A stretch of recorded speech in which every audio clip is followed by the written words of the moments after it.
Many in America's jazz community might as well be singing the blues these days as they face tremendous obstacles due to COVID-19. ABC's Kyra Phillips with the moving look and listen at how some are trying to preserve this rich national legacy.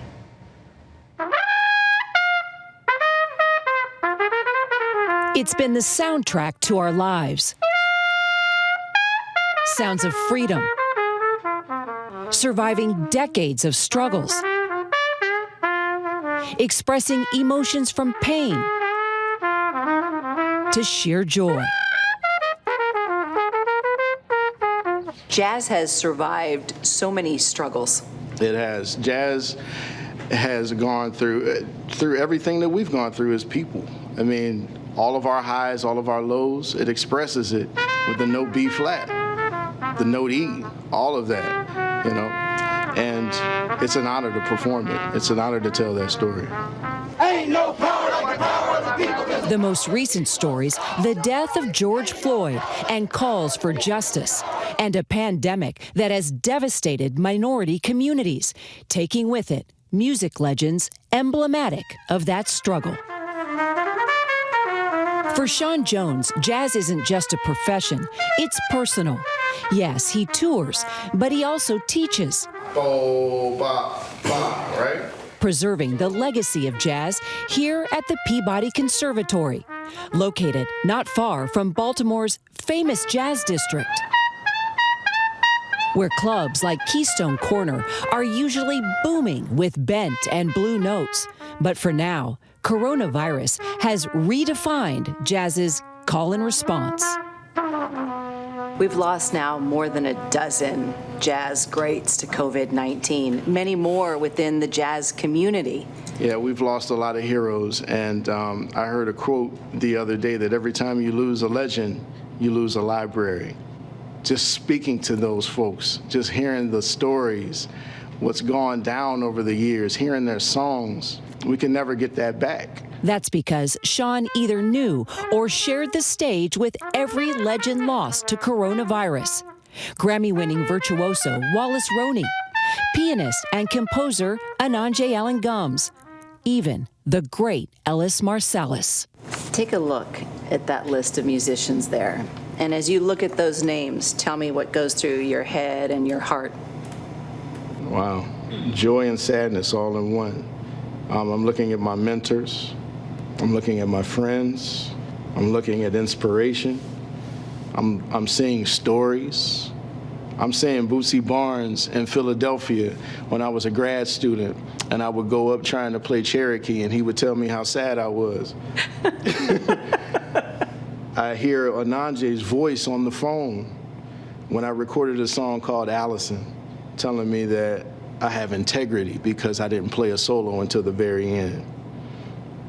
And I see Lee Konitz walking in the Dizzy's Club Coca-Cola just to hang out and eat a cheeseburger. And gosh, Ellis Marsalis.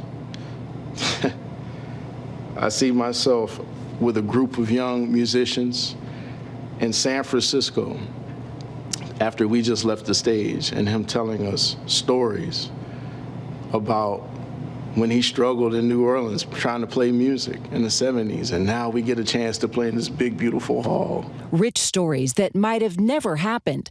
You see, there was another deadly virus that struck the jazz community more than 100 years ago. The 1918 influenza pandemic. It tore through New Orleans, and by some small miracle, there would be a 17-year-old musician who would survive it. His name was Louis Armstrong. What would have happened to jazz if Louis Armstrong died in that pandemic? Wow. What would happen if salt was never part of the equation of food? You wouldn't know food the way that you know it now without that element, without salt. Louis Armstrong is the salt of jazz. He's the foundation. So imagine something that important not existing. Would you have elements of the music? Sure you would, but that spirit wouldn't be there. It'd be a completely different thing.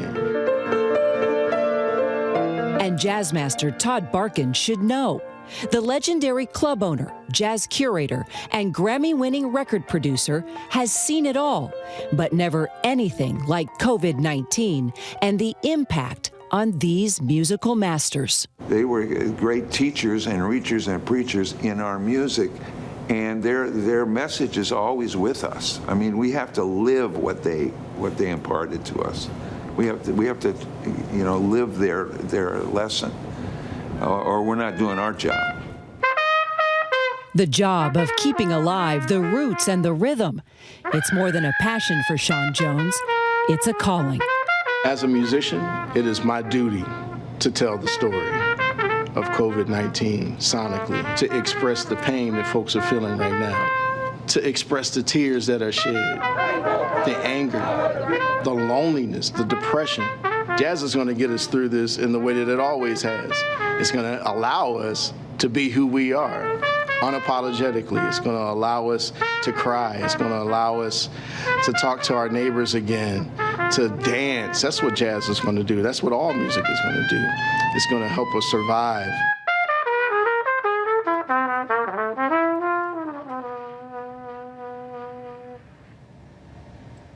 And we all need something to help us survive these days. Hi, everyone. George Stephanopoulos here. Thanks for checking out the ABC News YouTube channel. If you'd like to get more videos, show highlights, and watch live event coverage, click on the right over here to subscribe to our channel. And don't forget to download the ABC News app for breaking news alerts. Thanks for watching.